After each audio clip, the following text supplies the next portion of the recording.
Wheatstone सेतु का सिद्धांत क्या है? किरचॉफ के नियमों की सहायता से व्हीटस्टोन सेतु की संतुलित अवस्था में प्रतिरोधों के संबंध का व्यंजक प्राप्त कीजिए।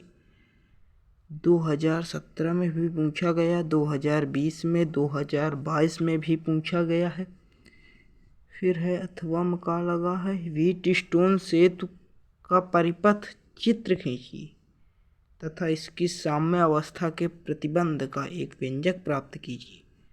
कितने ढंग से पूछा गया है ये प्रश्न। फिर है किरचॉफ के विद्युत परिपथ संबंधी नियमों की सहायता से किसी व्हीटस्टोन सेतु के संतुलित होने का सूत्र P/Q बराबर R/S व्युत्पादित कीजिए। संकेतों का सामान्य अर्थ है 2014, 16, 17, 18, 19, 20, 22।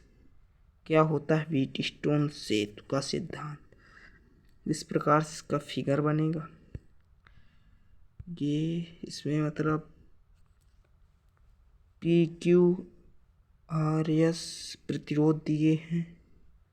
व्हीटस्टोन सेतु का सिद्धांत, इसमें 4 प्रतिरोध PQRS होते हैं। क्या इसमें 4 प्रतिरोध PQRS होते हैं? इसमें 4 प्रतिरोध PQRS होते हैं। आज रट जाएगा। जो श्रेणी क्रम में जुड़कर इसमें 4 प्रतिरोध PQRS होते हैं। जो श्रेणी क्रम में जुड़कर एक चतुर्भुज ABCD बनाते हैं। क्या जो एक चतुर्भुज में जुड़कर चतुर्भुज ABCD बनाते हैं, इस चतुर्भुज के एक विकर्ण AC में एक सेल E और मतलब इस चतुर्भुज के एक विकर्ण AC में एक सेल E और दूसरे विकर्ण BD में एक धारामापी G जोड़ देते हैं और दूसरे विकर्ण BD में एक धारामापी G जोड़ देते हैं। यदि इन चारों प्रतिरोधों को इस प्रकार समायोजित करें कि सेल द्वारा सेतु में वैद्युत धारा प्रवाहित करने पर धारामापी में कोई विक्षेप न हो। मतलब यदि इन चारों प्रतिरोधों को इस प्रकार समायोजित करें कि सेल द्वारा सेतु में वैद्युत धारा प्रवाहित करने पर धारामापी में कोई विक्षेप न हो तो सेतु को संतुलित कहा जाता है। मतलब कोई विक्षेप धारामापी में न हो, इस प्रकार सेतु को संतुलित कहा जाता है। इस दशा में बिंदु B व D समान विभव पर होते हैं तथा P/Q बराबर R/S, जहाँ P व Q अनुपातिक प्रतिरोध, R ज्ञात प्रतिरोध तथा S अज्ञात प्रतिरोध। मतलब P क्या होता है? P व Q अनुपातिक प्रतिरोध है, R प्रतिरोध है, ज्ञात प्रतिरोध है तथा S अज्ञात प्रतिरोध। मतलब P/Q बराबर R/S, जिसमें P व Q अनुपातिक प्रतिरोध और R ज्ञात प्रतिरोध तथा S अज्ञात प्रतिरोध है। इसके व्यंजक की स्थापना।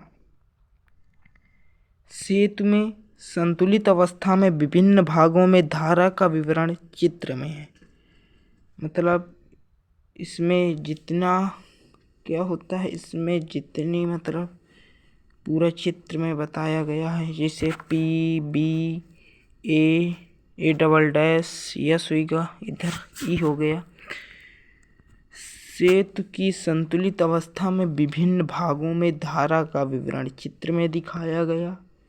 बंद खंड ABDA में किरचॉफ का द्वितीय नियम प्रयोग होता है। इसे वोल्टता का भी नियम कहते हैं, किरचॉफ के द्वितीय नियम को। ठीक, I1 × P - IR × R बराबर 0, ये किरचॉफ का द्वितीय नियम है। यह I1 P बराबर I2R। बंद खंड BCDB में किरचॉफ का द्वितीय नियम प्रयोग करने पर, मतलब वोल्टता का नियम प्रयोग करने पर I1 into Q minus I2 into S बराबर 0 या I1 क्यू बराबर I2 एस। समीकरण 2 हो गया। समीकरण 1 को समीकरण 2 में भाग देने पर क्या निकलेगा? I1 P अपान I1 क्यू बराबर I2R अपान I2S या P अपान क्यू बराबर R अपान S। यही हमें सिद्ध करना था। बस आज के लिए इतना ही, फिर मिलेंगे किसी नई वीडियो में। जय हिंद, वंदे मातरम।